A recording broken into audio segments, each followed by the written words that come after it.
نحمده ونصلي ونسلم على رسوله النبي الكريم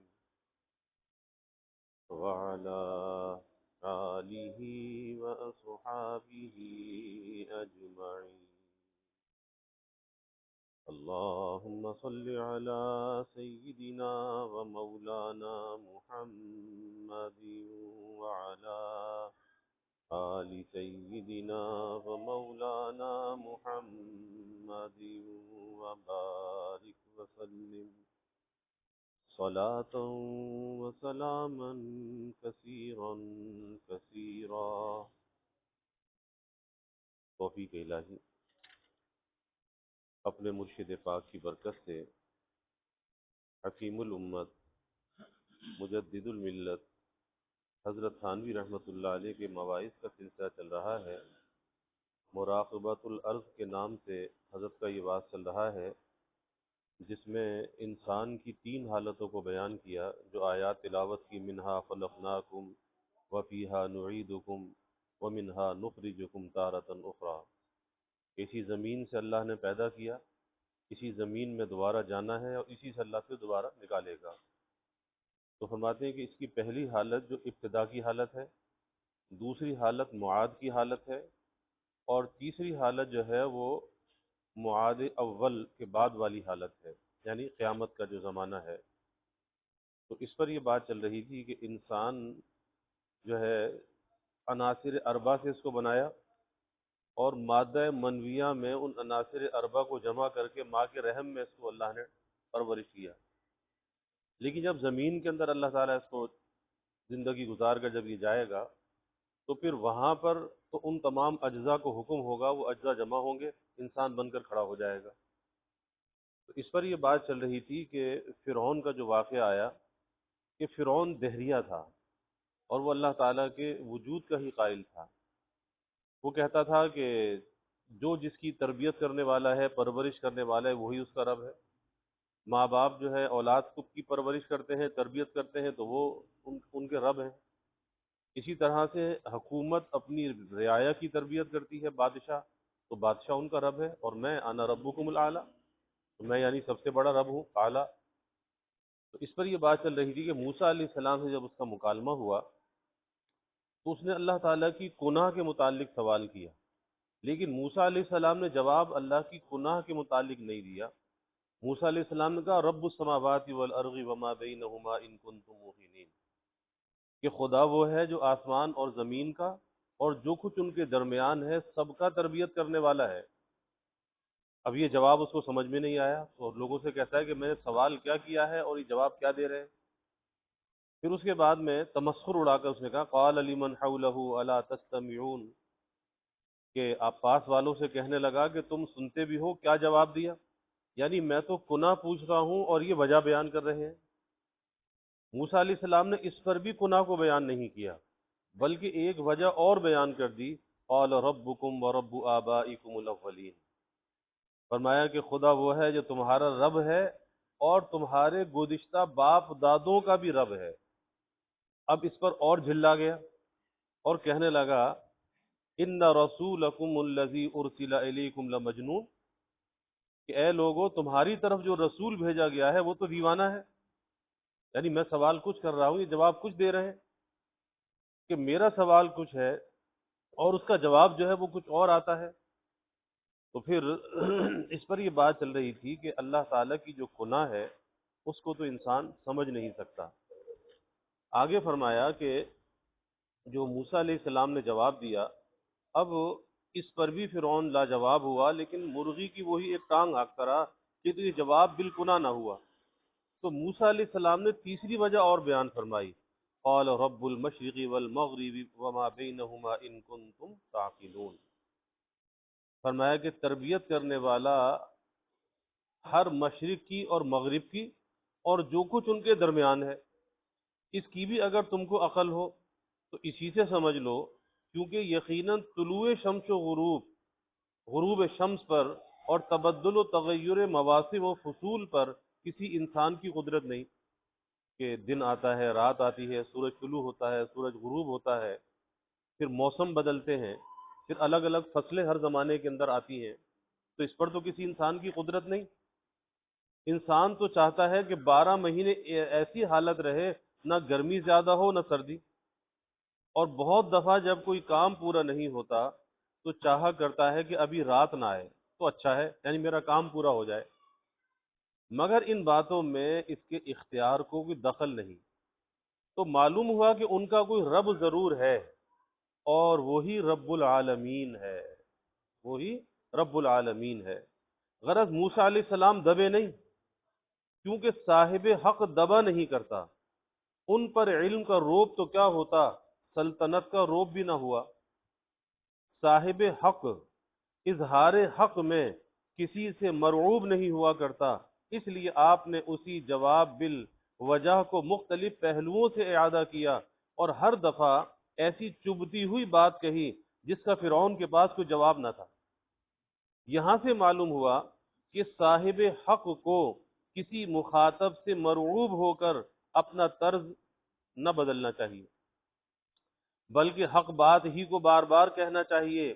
یہ آج کل ہی کا طرز ہے کہ مجیب سائل کا اتباع کر کے اپنا طرز بدل دیتا ہے، یعنی جیسے سوال کرنے والا اس کے مطابق جواب دینے کی کوشش کرتا ہے۔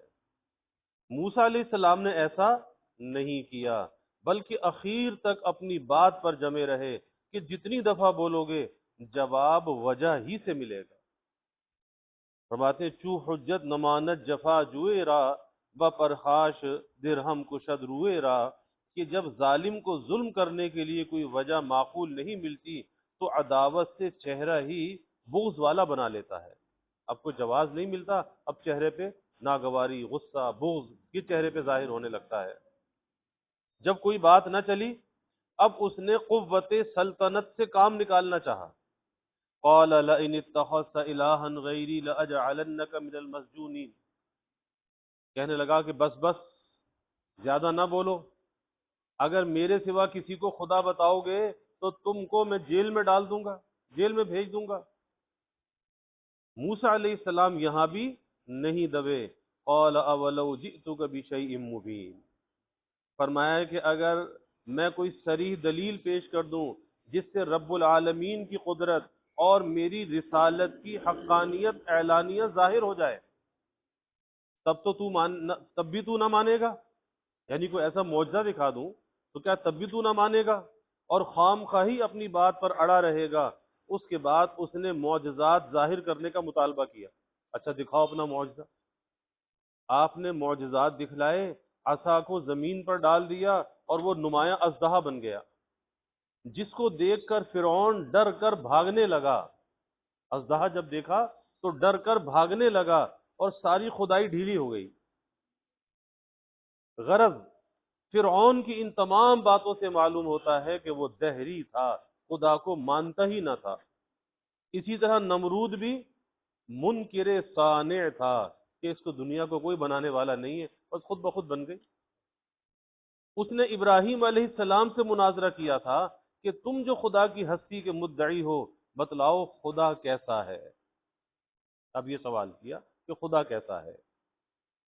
ابراہیم علیہ السلام نے جواب دیا قال ربی الذی یحیی و یمیت، ابراہیم علیہ السلام نے فرمایا کہ میرا رب ایسا ہے وہی جلاتا ہے وہی مارتا ہے، یعنی مارنا اور جلانا اسی کے خاص کمالات میں سے ہے، کوئی دوسرا ایسا نہیں کر سکتا، یعنی پیدا کرنے والا بھی وہ، مارنے والا بھی وہ۔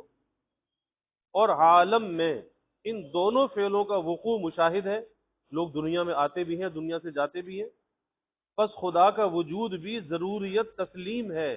وہ کوڑ مغز جلانے اور مارنے کی حقیقت تو سمجھا نہیں، کہنے لگا یہ کام تو میں بھی کر سکتا ہوں، یہ کوئی خدا کی خاص صفت نہیں کہ جس کے وجود سے خدا کا وجود تسلیم کرنا لازم آ جائے، کیونکہ میں بھی جلاتا ہوں اور مارتا ہوں، چنانچہ جس کو چاہوں قتل کر دوں یہ تو مارنا ہے، اور جس واجب القتل کو چاہوں چھوڑ دوں یہ جلانا ہے۔ پھر جیل خانے سے 2 واجب القتل قیدیوں کو بلا کر ایک کو رہا کر دیا، ایک کو مار ڈالا، یعنی دکھانے کے لیے۔ ابراہیم علیہ السلام نے دیکھا کہ یہ تو بالکل ہی بھدی عقل کا ہے، موٹی عقل کا ہے، کہ اتنی آسان بات بھی نہیں سمجھ رہا، اسے جلانے اور مارنے کی حقیقت بھی معلوم نہیں، حالانکہ جلانے کی حقیقت یہ ہے کہ بے جان چیز میں جان ڈالے، نہ یہ کہ جاندار کو چھوڑ دے۔ اسی طرح مارنا یہ ہے کہ زندہ کی جان اپنے اختیار سے نکالے، اور گردن کاٹنے میں قاتل کے اختیار سے جان نہیں نکلتی، اس کا کام تو صرف گردن کاٹنا ہے، اس کے بدون اس کے اختیار کی جان نکلتی ہے، ورنہ پھر یہ بھی اختیار ہونا چاہیے کہ گردن الگ کر دے اور جان نہ نکلنے دے۔ اور یہ گفتگو حضرت ابراہیم علیہ السلام نے اس لیے نہ چھیڑی کہ قرائن سے معلوم ہو گیا کہ یہ جلانے اور مارنے کی حقیقت تو سمجھے گا نہیں، یا سمجھ بھی گیا تو تسلیم نہیں کرے گا، اور خام خواہ بحث میں الجھے گا۔ اس ضرورت سے پھر دوسری دلیل کی طرف متوجہ ہوئے اور فرمایا، اچھا اللہ تعالیٰ آفتاب کو روز کے روز مشرق سے نکالتا ہے، تو اگر بزو میں خود خالق ہے، تو کہتا ہے نا خدائی کا دعوے دار ہے، تو اگر بزو میں خود خالق ہے تو ایک ہی دن مغرب سے نکال کر دکھلا دے۔ فَبُهِتَ الَّذِي كَفَرَ، اس پر وہ کافر ان کا منہ تکنے لگا، اور کچھ جواب نہ بن آیا۔ پھر اس نے بھی وہی کیا جو فرعون نے کیا، کہ سلطنت کے زور سے کام لینے لگا اور حضرت ابراہیم علیہ السلام کو آگ میں ڈلوا دیا، جس کی گزند سے خدا تعالی نے ان کو بچا لیا اور آگ کا مطلق اثر نہ ہوا۔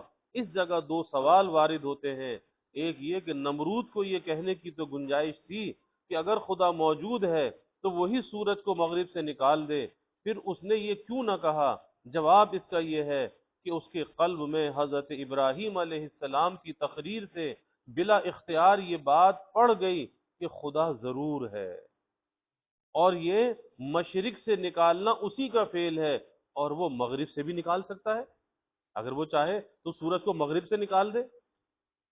اور یہ بھی بے اختیار اس کے دل میں آ گیا کہ یہ شخص پیغمبر ہے، اس کے کہنے سے ضرور ایسا ہو جائے گا، اور ایسا ہونے سے جہان میں انقلاب عظیم پیدا ہوگا، کہ جب لوگ دیکھیں گے بھئی اس کی بات تو سچی ہے، تو انقلاب عظیم پیدا ہوگا، کہیں لینے کے دہنے نہ پڑ جائیں کہ یہ لوگ اس خارق عادت کو دیکھ کر مجھ سے منحرف ہو کر ان کی راہ پر ہو لیں، اور ذرا سی حجت میں سلطنت ہاتھ سے جاتی رہے۔ یہ جواب تو اس لیے نہ دیا، اور کوئی دوسرا جواب تو تھا نہیں، اس لیے حیران ہو کر منہ دیکھتا رہ گیا۔ دوسرا سوال یہ ہے کہ یہاں حضرت ابراہیم علیہ السلام نے اپنی حجت کیوں بدلی؟ یہ تو آداب مناظرہ کے خلاف ہے، کیونکہ اس طرح تو گفتگو کا سلسلہ کبھی ختم نہیں ہو سکتا۔ بس جہاں مدعی کی دلیل پر نقص وارد ہو، وہ اس دلیل کو چھوڑ کر دوسری بیان کرنے لگے گا، پھر اس پر نقص وارد ہوگا تو تیسری دلیل پیش کر دے گا، وعلی ھذا القیاس، یوں تو سلسلہ غیر متناہی ہو جائے گا، کہیں پر ختم نہیں ہوگا۔ اسی لیے اہل مناظرہ نے مدعی کے لیے تبدیل حجت کو منع کیا ہے، دعوے دار کے سامنے حجت کو تبدیل نہ کرو۔ اس شبے کا جواب یہ ہے کہ اہل مناظرہ کے لیے اس قول کا مطلب یہ ہے کہ مدعی کو اپنی مصلحت سے تبدیل ذلیل کی اجازت نہیں، باقی خصم کی مصلحت سے، مثلا وہ غبی ہے اور دلیل اول کو غموض کی وجہ سے نہیں سمجھ سکتا، اتنی عقل ہی نہیں ہے کہ سمجھ سکے، تو حجت کا بدلنا اور دوسری صحیح دلیل بیان کرنا یہ جائز ہے، بلکہ جہاں سمجھانا مقصود ہو وہاں ایسا کرنا واجب ہے، اور حضرت ابراہیم علیہ السلام کو سمجھانا ہی مقصود تھا کہ وہاں ایسا کرنا دلیل غامض کو بدل کر سہل دلیل اختیار کی، اور گو اہل مناظرہ نے اس کی تصریح نہیں کی، مگر ان کے قول کو اس پر محمول کرنا ضروری ہے، کیونکہ جس طرح ایک مصلحت عقلیہ تبدیل کی عدم جواز کو مقتضی ہے، اسی طرح ایک مصلحت عقلیہ بھی تضمم مخاطب اس جواب کو مقتضی اور ظاہر ہے کہ ہم نے پہلے قاعدے کو محض اقتضاء عقل کی وجہ سے تسلیم کیا ہے، ورنہ محض اہل مناظرہ پر کو وہی تھوڑا ہی نازل ہوئی ہے۔ پھر کیا وجہ کہ اقتضاء عقل کی وجہ سے اس قاعدے میں استثناء کا قائل نہ ہو جائے، یہ گفتگو حضرت ابراہیم علیہ السلام کے واقعہ کے متعلق تھی۔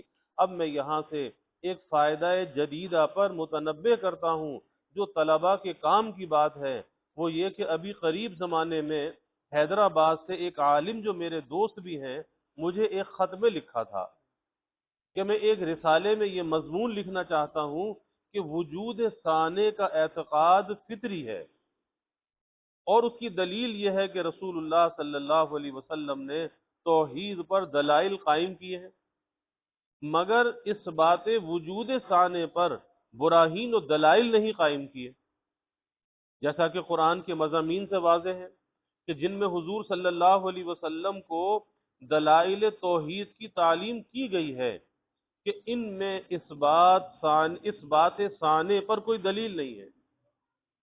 پھر مجھ سے دریافت کیا تھا کہ اس مضمون کے متعلق تیری کیا رائے ہے؟ میں نے لکھا کہ اس مدعی پر اس دلیل سے استدلال کرنا غلط ہے۔ کیوں اس مدعا پر اس دلیل سے استدلال کرنا غلط ہے؟ کیونکہ اگر تسلیم بھی کر لیا جائے کہ حضور صلی اللہ علیہ وسلم نے اس بات ثانے پر دلائل قائم نہیں کیے مگر دوسرے انبیاء نے تو قائم کیے ہیں، اور وجہ اس کی یہ ہے کہ حضرات انبیاء علیہ السلام طبیب کے مثل ہیں، جیسے طبیب ہوتا ہے، انبیاء علیہ السلام طبیب کے مثل ہیں کہ مرض کو دیکھ کر دوا دیتے ہیں۔ تو حضور صلی اللہ علیہ وسلم کے مخاطب دہری نہ تھے، بلکہ مشرک تھے، شرک کرنے والے تھے، بتوں کو پوجتے تھے، اس لیے آپ نے اس بات ثانے پر دلائل قائم نہیں کیے۔ جو اللہ کو تو مانتے تھے، کہتے تھے لیکن یہ بھی خدا ہے، وہ بڑا خدا ہے تو یہ چھوٹے خدا ہے، تو اس لیے آپ نے اس بات ثانے پر دلائل قائم نہیں کیے، کیونکہ مخاطبین کو اس سے انکار نہ تھا۔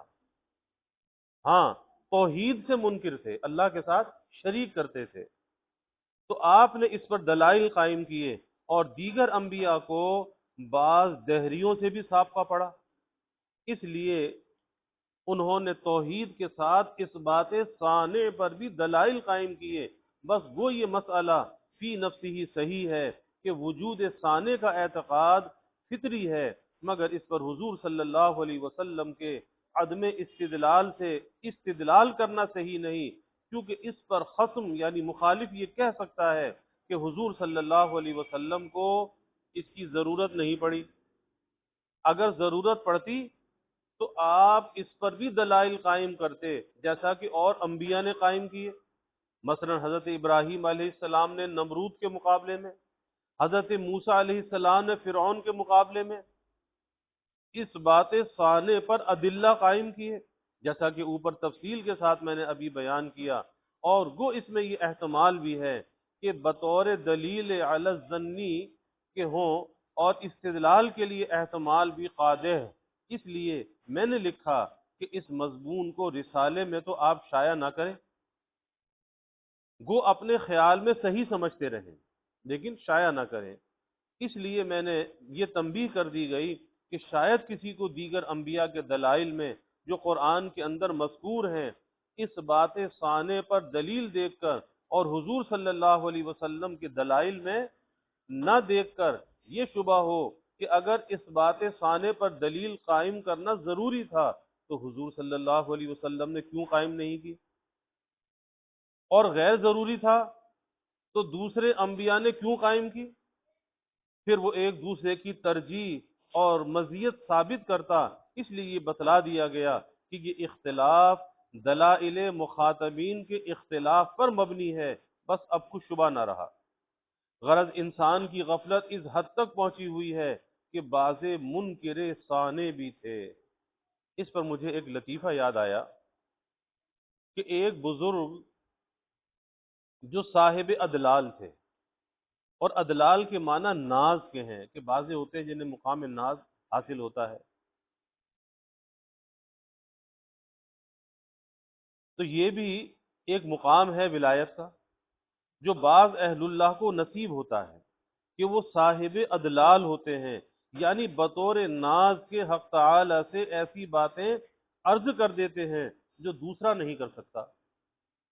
وہ بعض دفعہ وہ ادلال وہ ناز دوسروں کے لیے اضلال کے ساتھ ہو جاتا ہے، یعنی ذات کے ساتھ ہو جاتا ہے، دوسروں کے لیے گمراہی کا ذریعہ بن جاتا ہے، کیونکہ وہ موٹی عقل کے ہوتے ہیں، ان کو دال سے مناسبت نہیں ہوتی، ضاد ہی سے مناسبت ہوتی ہے، تو وہ بزرگوں کی ایسی باتوں سے گمراہ ہو جاتے ہیں۔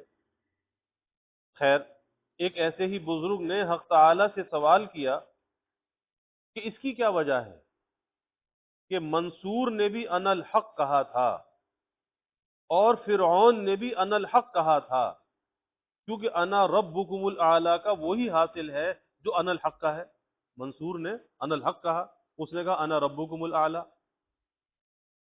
تو بات تو ایک ہی تھی، مگر منصور تو مقبول ہو گیا اور فرعون مردود ہو گیا۔ تو وہاں سے جواب آتا ہوا کہ تم سمجھتے نہیں، دونوں میں بڑا فرق ہے۔ منصور نے اپنے کو مٹا کر انا الحق کہا تھا، منصور نے اپنے کو مٹا کر انا الحق کہا تھا، اور فرعون نے ہم کو مٹا کر انا الحق کہا تھا، خدا ہی کا منکر تھا۔ یعنی منصور نے ایسی حالت میں انا الحق کہا تھا کہ اپنی ہستی ان کی نظر سے غائب تھی، اور ہستی خداوندی کے سوا کسی پر ان کی نظر نہ تھی، تو وہ اپنی نفی کر کے انا الحق کہتے تھے۔ اور فرعون نے ایسی حالت میں انا ربکم الاعلی کہا تھا کہ اس وقت خدا کی ہستی اس کی نظر سے غائب تھی، اور وہاں خدا کی ہستی سامنے تھی، محض اپنی ہی ہستی پیش نظر تھی، تو وہ ہستی خداوندی کی نفی کر کے اپنی ہستی کو ثابت کر رہا تھا۔ دونوں میں زمین اور آسمان کا فرق تھا۔ منصور کے انا الحق کے یہ معنی تھے کہ میں اور تمام عالم کچھ نہیں، صرف خدا ہی کا وجود ہے، اور فرعون کے انا الحق کا یہ مطلب تھا کہ خدا کوئی چیز نہیں، بس میں ہی ہوں جو کچھ ہوں۔ واقعی یہ جواب ایسا عجیب ہے کہ حق تعالی ہی دے سکتے ہیں۔ اسی کو مولانا روم رحمت اللہ علیہ فرماتے ہیں، گفت فرعون انا الحق گشت پست، گفت منصور انا الحق گشت مست، کہ فرعون نے انا الحق کہا اور ذلیل ہوا، اور حضرت منصور نے انا الحق کہا اور عاشق حق ہوئے۔ فرعون تو اس بات سے مردود اور پست ہو گیا، اور منصور مجذوب و مست شمار ہوئے۔ لعنت اللہ انا را در قفا، رحمت اللہ انا را در وفا، کہ اللہ تعالیٰ کی لعنت فرعون کی انا پر غداری سے ہوئی، اس کی جو میں تھی، انا تھی، اور اللہ تعالیٰ کی رحمت حضرت منصور کی انا پر ہوئی بسبب وفاداری کے۔ اس انا کے عقب میں تو لغت ہے جو فرعون نے کہا تھا، اور اس انا پر رحمت ہے۔ اس انا کے عقب میں تو لعنت ہے جو فرعون نے کہا تھا، اور اس انا پر رحمت ہے جو منصور نے کہا تھا، کیونکہ اس کا منشا وفا تھی۔ وہ خدا کی ہستی کا حق ادا کر کے کہہ رہے تھے، منصور خدا کی ہستی کا حق ادا کر کے کہہ رہے تھے۔ اور یہ گفتگو بہت طویل ہو گئی۔ میں یہ کہہ رہا تھا کہ انسان کی عادت یہ ہے کہ وہ ماضی کو بھول جاتا ہے، اصل بات یہاں سے شروع ہوئی، اور اپنے ذوف و عجز کو یاد نہیں رکھتا جو ایک زمانے میں اس پر گزر چکا ہے، یعنی پچھلے کو بھول جاتا ہے، گویا حالن یوں سمجھتا ہے کہ نعوذ باللہ حق تعالیٰ کو ماضی پر اب قدرت نہیں رہی، جو حالت گزر گئی اب دوبارہ مجھے پیش نہیں آ سکتی۔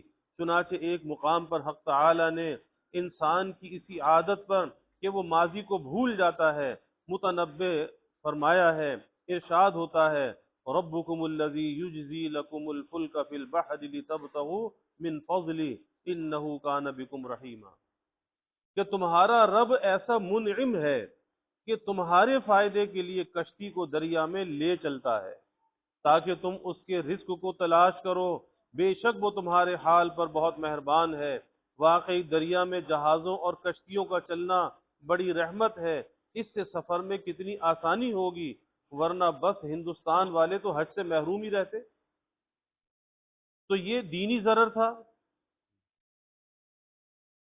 اور دنیاوی ضرر یہ تھا کہ دوسرے ممالک کی چیزوں سے محروم رہتے۔ یہ جہازوں ہی کی تو برکت ہے کہ آج قسم قسم کی چیزیں اور راحت کے سامان دوسری ولایتوں سے یہاں آتے ہیں، اور یہاں کی چیزیں باہر جاتی ہیں۔ جس سے تجارت کو ترقی ہو گئی، اور سمندر میں جہازوں کا چلنا محض خدا کی رحمت ہی ہے، ورنہ بڑے سے بڑا جہاز پانی میں ایسا معلوم ہوتا ہے جیسے تنکا بہہ رہا ہے۔ سمندر کی موجیں، اس کی لہریں ایسی ہوتی ہیں کہ بڑے بڑے جہاز ایسے ایسے ڈول رہے ہوتے ہیں۔ سمندر کی ایک موج بھی اس کے ڈبونے کے لیے کافی ہے، اور اس وقت ساری مشینیں بیکار ہو جاتی ہیں، مگر اللہ تعالی اپنی رحمت سے حفاظت فرماتے ہیں۔ ہاں، کبھی بطور تنبیہ و امتحان کے طوفان میں بھی مبتلا کر دیتے ہیں۔ جیسے خشکی میں بعض دفعہ اسی حکمت سے مصائب بھیج دیتے ہیں۔ آگے اس امتحان کے متعلق ارشاد ہے، وَإِذَا مَسَّكُمُ الضُّرُّ فِي الْبَحْرِ ضَلَّ مَن تَدْعُونَ إِلَّا إِيَّاهُ فَلَمَّا نَجَّاكُمْ إِلَى الْبَرِّ أَعْرَضْتُمْ وَكَانَ الْإِنسَانُ كَفُورًا۔ اور جب تم کو دریا میں کوئی تکلیف پہنچتی ہے، جیسے موج اور ہوا کا طوفان، تو اس وقت بجز خدا کے اور جتنوں کی تم عبادت کرتے تھے سب غائب ہو جاتے ہیں۔ یعنی پانی میں جاتے ہیں تو ایک ہی اللہ کو پکارتے ہیں۔ طوفان کے وقت کافر ملحد بھی خدا کا قائل ہو جاتا ہے۔ جہاز کے کپتان بھی کہنے لگتے ہیں کہ حاجی بابا خدا سے دعا کرو۔ حاجی جاتے تھے، کپتان انگریز ہوتے تھے، حاجی بابا خدا سے دعا کرو۔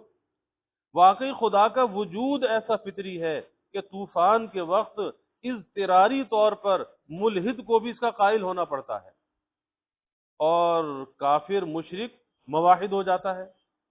اس وقت سارے دیوتا اور مہادیو وغیرہ دل سے نکل جاتے ہیں، اور خدا ہی خدا رہ جاتا ہے، اور مسلمانوں کو اس وقت توبہ اور انابت اللہ نصیب ہو جاتی ہے۔ مسلمان بھی گناہوں سے توبہ کرتا ہے، ہر شخص گناہوں سے استغفار کرنے لگتا ہے، اور آئندہ کے لیے متقی بننے کا قصد کر لیتا ہے۔ پھر آگے فرماتے ہیں، جب تم کو خشکی کی طرف بچا لاتا ہے، اس طوفان سے خشکی کی طرف بچا لاتا ہے، تو تم پھر خدا سے پھر جاتے ہو۔ بس جہاں جہاز سے کنارے پر اترے، پھر بدستور سابق وہی حالت ہو جاتی ہے۔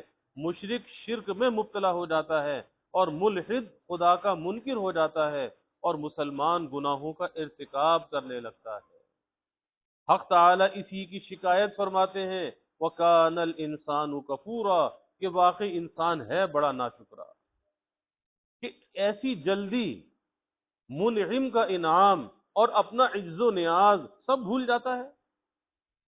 یہی ہے ماضی سے غفلت، کہ ابھی سمندر میں تھا تو کیا تھا، اب باہر آ گیا تو کیا ہو گیا۔ یہی ہے ماضی سے غفلت، کہ ایک مصیبت سے بچنے کے بعد انسان یہ سمجھ لیتا ہے کہ بس اب میں ہمیشہ کو بچ گیا۔ دریا ہی تک مصیبت تھی، اب گھر پہنچ کر سلامتی ہی سلامتی ہے۔ تو حق تعالی آگے اس خیال باطل کی غلطی کو ظاہر فرماتے ہیں افامنتم ان یخسف بکم جانب البر او یرسل علیکم حاصبا ثم لا تجدوا لکم وکیلا، یعنی دریا سے نکل کر کیا تم اس بات سے بھی بے فکر ہو کر بیٹھے ہو کہ اللہ تعالیٰ تم کو خشکی کی جانب لا کر زمین میں دھسا دے، یا کوئی تند ہوا تم پر بھیج دے، پھر تم کسی کو اپنا کارساز نہ پاؤ۔ چنانچہ قارون کو خشکی ہی میں دھسایا گیا، اور اب بھی ایسے واقعات ہو جاتے ہیں کہ کہیں زلزلے سے آدمی زمین میں دھس گئے، کہیں ریلیں ٹکرا گئیں، کہیں گھر کی دیواریں گر گئیں اور دب کر مر گئے، اور بعض دفعہ ایسی سخت ہوا آئی کہ درخت اکھڑ گئے، آدمی تلف ہو گئے، کبھی ندی اور نالے چڑھ گئے، جیسے خشکی ہی میں طوفان آ گیا ہو۔ چنانچہ ابھی ایسے واقعات ہو چکے، گنگا اور جمنا کے طوفان نے ہزاروں گاؤں تباہ و برباد اور سینکڑوں جانیں تلف کر دی۔ پھر کس بات سے بے فکری ہے؟ ارے جو خدا سمندر میں ڈبو سکتا ہے وہ ہر جگہ تم کو ہلاک کر سکتا ہے۔ اللہ تعالیٰ فہم دیے عطا فرمائے۔ الحمدللہ رب العالمین والعاقبۃ للمتقین والصلاة والسلام علی اشرف الانبیاء والمرسلین، اللہم صل علی سیدنا و مولانا محمد وعلی آل سیدنا و مولانا محمد وبارک وسلم۔ اللہم انا نسألک من خیر ما سألک منہ نبیک سیدنا محمد صلی اللہ علیہ وسلم، ونعوذ بك من شر ما استعاذك منه نبيك سيدنا محمد صلى الله عليه وسلم. وأنت المستعان وعليك البلاغ ولا حول ولا قوة إلا بالله. وجزى الله عنا محمدا صلى الله عليه وسلم ما هو أهله. وصلى الله تعالى وسلم على النبي الكريم. آمين.